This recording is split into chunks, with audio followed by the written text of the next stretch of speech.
Good day, I'm Glenn O'Kray. I'm on the Dearborn Historical Commission, and I'd like to welcome you to this edition of Through the Arsenal Gates. This program is to inform you and get you to know people who have made history, are making history, and will make history. How cool is that? Today, our guest is Jeff Pepper. Jeff, you have deep roots in Dearborn. Tell us about him. Well, indeed I do. I've been here for most of my life, Glenn, probably since age 3. So you're not a native of the area. Well, no, I'm not. I'm sorry. And I haven't made history. I'm not making history, and I'm not likely to. But with that said, 5 generations of Peppers in this community. My grandmother lived with my parents, and then, of course, my parents, myself, my children, and grandchildren. So we've got roots here. Now, are you living in the same home that you grew up in, out of curiosity? Well, as a matter of fact, I am living in the home that I grew up in. My folks bought this home, I'm thinking, in 1962, and so I was raised there, and they lived there, both of them, until their deaths. And we sold the home, and then a few years after we sold it, I bought it back again. I happen to have a picture of it. Oh, wonderful. I do. Very good. So this picture comes from the Dearborn Historical Museum. Oh, wonderful. And so this is a picture that was taken in August of 1927. And this is what the house looked like then. It looks much like it now. Yes. This is on the corner of Highland and Fordson in Dearborn Hills. There are a few more homes these days. And I might add a few more trees. Yeah. But that's great. That's the home that I I've lived been by in. that a zillion times. Cool. Yeah. So it's we changed the color of it last summer. We painted it universal khaki, and it looks really sharp. Very good. Mm-hmm. Tell us about your parents. Well, my mom and dad both worked here in Dearborn. My father was a manager at Ford Motor Company. My mother was a realtor, pretty prominent realtor in town. Helped Earl Keim start Earl Keim Realty, and subsequently worked for Jamie Johnson and ultimately Remax. So she had a good long career here, very well respected. She was successful in that? She was, Realtor of the Year a whole lot. She was, at the time, there weren't too many women in real estate, and so she certainly was a pioneer in that and inspired many of the current realtors who are making names for themselves. Very good. And siblings? I have 3 brothers. I'm the second of the Pepper boys. My oldest brother lives in California, and then there's me, who lives in Dearborn. My second brother, or John, third brother, lives in Manhattan, and Jay, the youngest brother, lives in Franklin, Michigan. Now, as far as John is concerned, I can't help. I've got props here. John had some notoriety here. He worked for the Detroit News and wrote a column for the Detroit News and the Free Press prior to that. He had a radio show on WXYT. He worked for Rick Snyder for a company that he had started called Ardesta. Subsequently went to Ford Motor Company and worked at William Clay Ford's request, and then moved to New York and became the vice president of communications for Hess Oil. Now, he's no longer working there. He's got his own company, but also in pursuit of his creative juices, I'm happy to announce his first novel, which was just self-produced and available on Amazon just last month. So it's a very good read. It's about my length of book, and so I'm here to hawk that a little bit. Very good. Now, who was influential on your life when you were growing up? Well, certainly my parents. I mean, it was I can just say an ideal upbringing. I had some great teachers in elementary school, and I guess I should say that I went to Lindbergh for elementary school, Adams Junior High for junior high school, as we call it then, and Dearborn High. So I had great teachers. I had a 6th grade teacher, Jim Creel, just a Korean War veteran, just a guy who was inspirational to everyone who was in his class. There were 3 6th grade teachers, and anyone who got Jim Creel felt blessed. Oh, wonderful. And he was the guy, there are things that stick in your life. He was the guy who was our teacher at 1 o'clock in the afternoon on November 22nd, 1963, when he had to come in and tell us that President Kennedy had been assassinated. And, he was very, very excellent about it, and just a great, great man. Great, very good. Now, describe the culture of Dearborn when you were growing up. Well, it was probably what people think about when they wax eloquent about making America great again. I mean, it was a time of kids getting up in the morning, going out and playing, and coming home by the time the streetlights went on. So, my neighborhood had, 5 or 6 very, very good friends within like 12 houses of one another. And those guys are still my friends today. So deep roots, good times. It was a great community to be raised in, and by the way, still is. Very good. When you were 12, what did you want to be? President of the United States. Ah, very good. And I can say that without hesitation, because when I was 12 would have been the year after John Kennedy was assassinated. And I think that gave me an awakening about real political activity. And so I was 12 in 1964. That would be the first national election after Kennedy was killed, and that was Johnson versus Goldwater. And I just enjoyed political activity from that point on. And I thought, well, hey, somebody's got to be president. Why not me? Sure. Didn't work out that way, but it's not yet over. Did you have any leadership positions in high school? I did. I was president of my junior and senior classes in high school. And as a result of that, I participated in some councils, that the city had set up, committees to combat drug abuse. There was another thing that we did that year, and that was by the time I was just about ready to graduate, in May of that year, working in conjunction with kids at Fordson, of course administrators, and kids at Edsel Ford, we passed a revision of the school dress code. Now this is major because up to that point in time, girls had to wear skirts had to be this far above their knees, guys had to wear, dress slacks, hair couldn't be on their collars. I mean, it was a relatively restrictive dress code, and in May that all went. So I can say that for all 2 of you high school kids who might be watching this, you can thank the class of 1970 for getting that dress code revised. In your role as leader at Dearborn High, did you ever go to any national conventions? Well, funny you should ask, because indeed that did happen, and that happened in my senior year in high school. And I was sent by Dearborn High as a representative to an organization called the American Presidential Classroom. So this was a nationwide organization. 2 kids from each state, as I recall, were invited to attend. I was one of them from Michigan. And it was at the Shoreham Hotel in Washington, D.C. It was a great week-long conference, and it was a leadership development sort of thing that could be done in a week. So anyway, the week that we were there, the National Association of Broadcasters was hosting their annual convention. It's like that dinner now, the roast where the president gets up and speaks, and it's all fun. That was at the Shoreham, and my roommate and I, a guy from Rhode Island, after the affair was over, which we certainly weren't invited to, but we got up on an elevator and went to the 12th floor, which was, as it turned out, where the hospitality suites were for ABC, CBS, and NBC. We're greeted at the elevator by Frank Reynolds, who then was was on ABC, and he, hey, boys, come on, and he took us around that evening to the various hospitality suites. And first, the first one we go into, I believe, is NBC, and he introduces us to John Chancellor and Melvin Laird. Henry Kissinger was there with his wife, Nancy Dickerson, and every one of them wanted to talk to us a little bit. As it turned out, they thought we were there for the National Science Convention that I guess was also going on.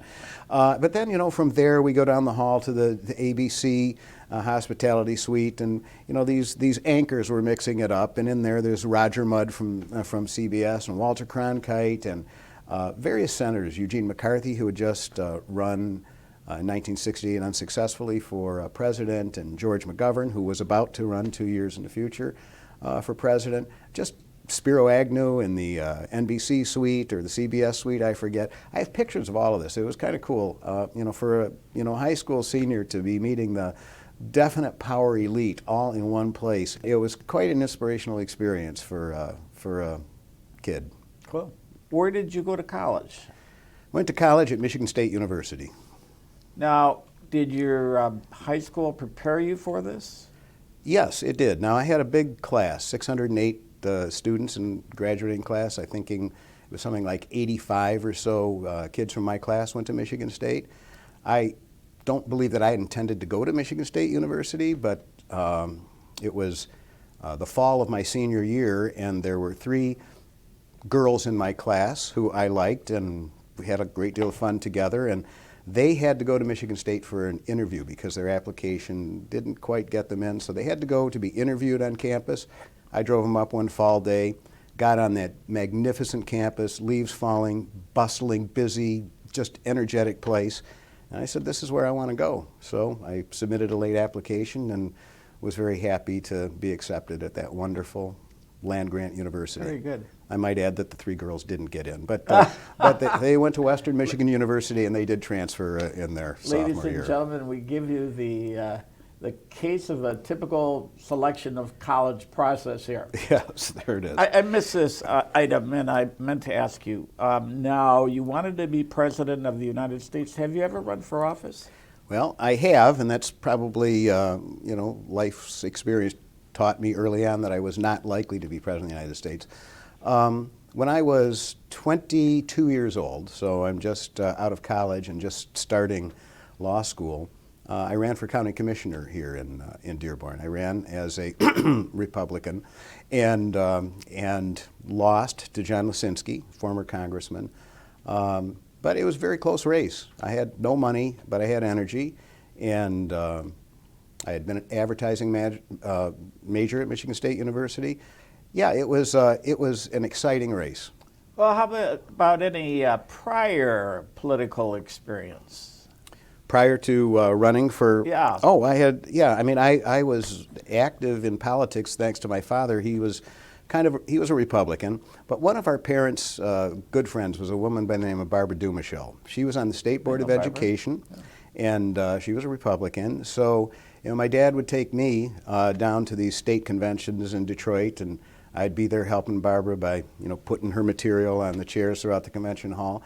And it very much imbued me with the fervor. I just loved, you'd walk back and forth between the Book Cadillac and the Statler Hilton, and there'd be these caucus rooms, and candidates come around, very busy, very energetic, very, very inspirational. Did you ever run for precinct delegate? Yes, I did. That would have been probably when I was 20 years old, just after I had turned 18, legal voting age. So from this home where I lived and always have voted from this precinct, I ran for precinct delegate, and who runs for precinct delegate? I mean, this is a no-brainer, except for not that time, because that time there was a young mother in the neighborhood. Her name was Victoria Tensing, and she was running for precinct delegate at the same time. Now, look, she was an attractive woman, she was smart, she was articulate, 3 things that I lacked. So it was a kind of a spirited campaign. Once again, I used my advertising background and produced material and went door to door. And at the end of the day, it was my first political victory. I beat her 64 votes to 62. Now, she's gone on to greater fame than I have. She has moved to Washington, D.C. She's the wife of Joe Denjova or something like that. He's a Fox News commentator, as is she. Back when 9/11 happened, she was a frequent commentator on all networks because she was a Department of Justice terrorist expert, and she is now fully in the Trump camp, and so that's an unfortunate turn. I'm glad I beat her. Have you had any personal encounters, or had you had any, with Mayor Hubbard? Yeah, I had a couple of personal encounters with Mayor Hubbard. Back in the day, this is another testament to how great Dearborn was to grow up in. On the Friday after Thanksgiving, the 3 major theaters in town, the Dearborn, the Calvin, and the Carmen Theater in East Dearborn, it was free movie day for kids. We were off school, and you could go up there and get a free movie, and they'd pass out big Baby Ruth bars. That was a free gift. And so one day, I'm going to the Calvin to watch whatever the movie was, and there's Orville Hubbard passing out the candy bars himself. So he was just a very gracious and wonderful guy, but that was just a kind of a quick pass through kind of contact. There was another time, I was trying to think back, I believe Doug Thomas may have been running against Orville Hubbard for mayor this particular year, and I may have liked Doug Thomas.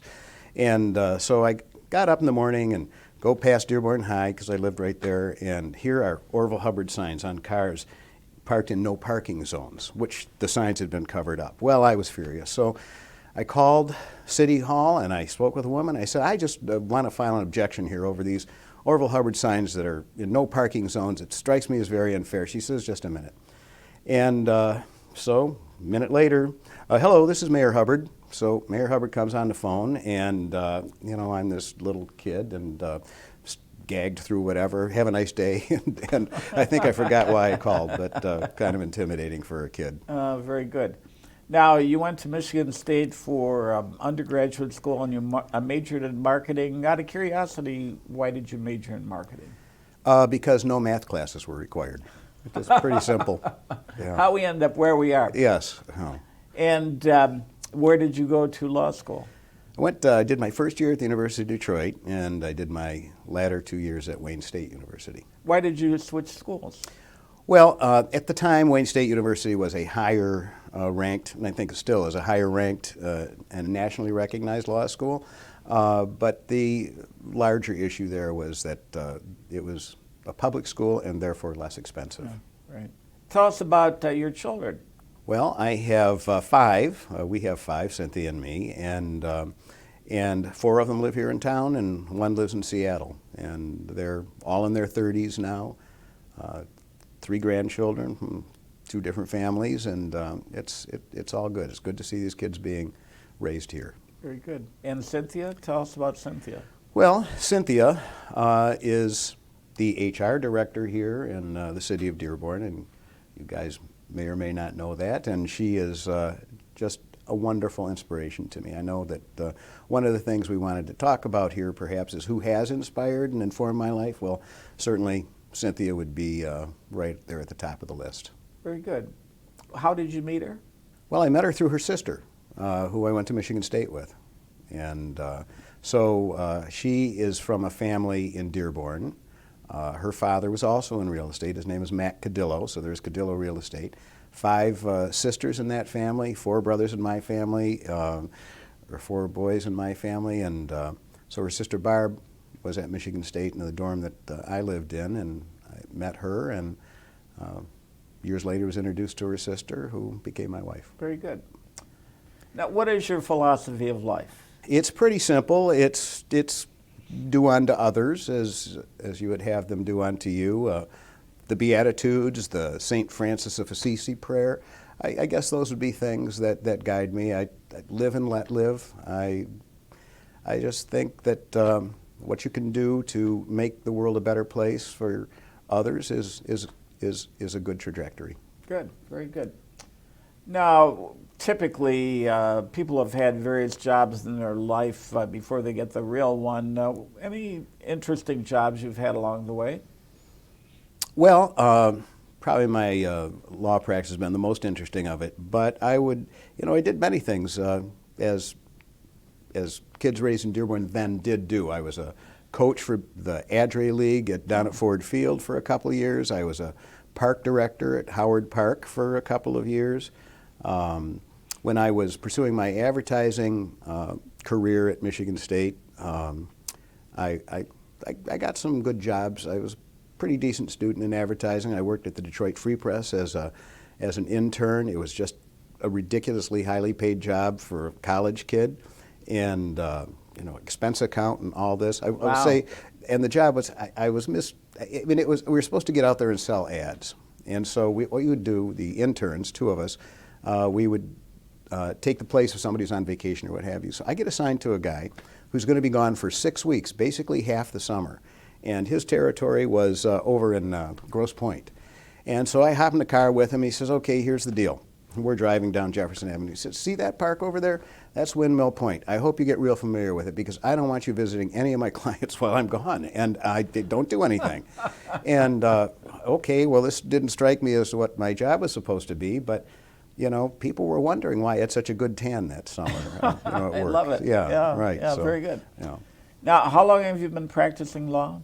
41 years like yesterday. Ah, Yeah. congratulations. Yeah, Very thank you. good. Very Thank good. you.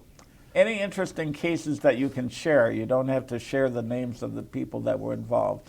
Well, I've had many interesting cases, but I think that the thing that I think impresses me most are the different judges that I've run across.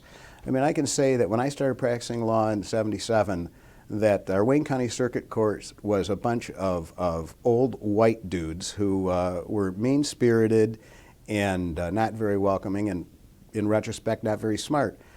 Now we've got a great bench down there. Obviously, probably more women than men at this point in time. Smart, compassionate, and excellent people. I can tell you that there was one judge who really did something to me, and I hope not to veer off too long on this story, but it always sticks with me. His name is Brian Oakley, and he is a district court judge in Romulus. So I had a mother who was arrested under strange circumstances for possession of marijuana. And she had 5 kids. And one of them had this absolutely horrible skin disorder that if his fingers stayed together for too long, they would web up, and then they'd rip. And if he laid on a bed or his skin was awful, and he was autistic. One of 5 children. And so here she's got this pot charge, and I'm thinking I'm going into this court, and we're going to see the usual, you're on probation, test here, test there, here's a $1,000 fine. But Brian Oakley hears the story about this young child, and he says, just one thing as we come up for sentencing. And there was a recommendation that they treat her like everybody else. And he said, look, ma'am, I would not want to walk for 2 minutes in your shoes, and I understand the difficulties of your life. So there will be no probation, there will be no fines, there will be no costs, and I just hope you can find a better way of coping with your situation. I thought, God, that was just gracious and awesome. So there are great judges out there. An ancillary question, and this is going to be shown after the election, but you're in support of the marijuana legalization. Tell our audience about that. Well, I went to college in the 70s, early 70s, so I'm not acknowledging that there's any personal experience with marijuana, but I can say that professionally, I have seen marijuana wreck more lives through the legal process than I believe has ever been caused by use of it. You see, you get a marijuana conviction, you no longer can have access to federal assistance for education. You're put on probation, you violate it, and you get into a cycle. Your driver's license is suspended. Weirdly enough, you can go out and get a drunk driving and have a restricted driver's license as a result of your first offense. But you could be smoking marijuana in your living room and your driver's license is suspended. So many lives have been impacted by, I believe, an unduly harsh approach to this, and I think it's time that that kind of ruination stop. It's also selfish to say that it's not a bad thing to regulate a drug like that, tax it, and use the tax revenue for mental health or something along those lines. So yeah, I'm 100% in favor of it because I think this carnage of young people or people who have contact with marijuana has got to stop. Describe your take on the current political climate. Well, I'm disturbed by the current political climate. I just have a hard time getting my arms around people rallying behind a president who views lying as a matter of policy. And I don't think he has good instincts. I believe him to be kind of an amoral person. I believe he's stoked great division in the country, and I get it. That there are people who are in favor of him, and passionately so, and there's another, hopefully larger group of people who are passionately opposed to him. I have friends who, hey, I'm really happy with my 401k and how that's going. But, Hitler got the trains to run on time in Germany, and it's not all about that. It's about moral conviction and leadership, and the leader of the free world should be a better advocate for American values than the one that we have. Very good. At one time you were a Republican, and now I believe you're a Democrat. Is that correct? This would be correct. I would say most of my life I was a Republican, but a Republican that would no longer fit in the Republican Party. I was always a liberal Republican. We had great liberal thinking Republicans like Nelson Rockefeller and Jacob Javits. This is back in the day. Charles Percy and John Anderson, just solid, more liberal thinking Republicans. And I always thought a liberal Republican was just the ideal kind of politician. Well, naturally, liberal Republican, anything, just don't go together anymore. So that party moved away from me, and I am not one to just sit on the sidelines and just watch things go by. So I became a Democrat and never looked back. Now, and I'm proud of the Democratic Party, by the way. Very good. How long are you going to continue to practice law? Well, I could do this for a very, very long time because of late my practice has moved from an advocacy practice, and I had a general practice, divorce and criminal stuff and civil suits. Right now, I do, I would say, more divorce mediation than anyone else in Wayne County. So I'll have a couple of parents or a spouse, and their lawyers come in, one set in the morning, one set in the afternoon, and I help them resolve their case without the necessity of trial.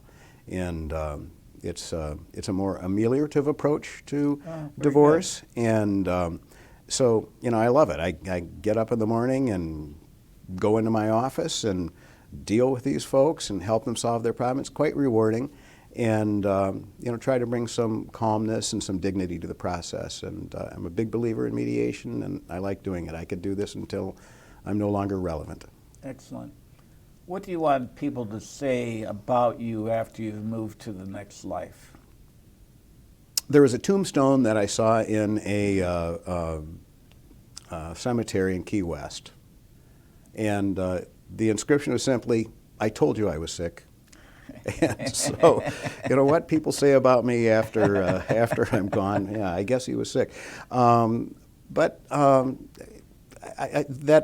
just did no harm while I was here, and hopefully furthered goodness in people that I come in contact with.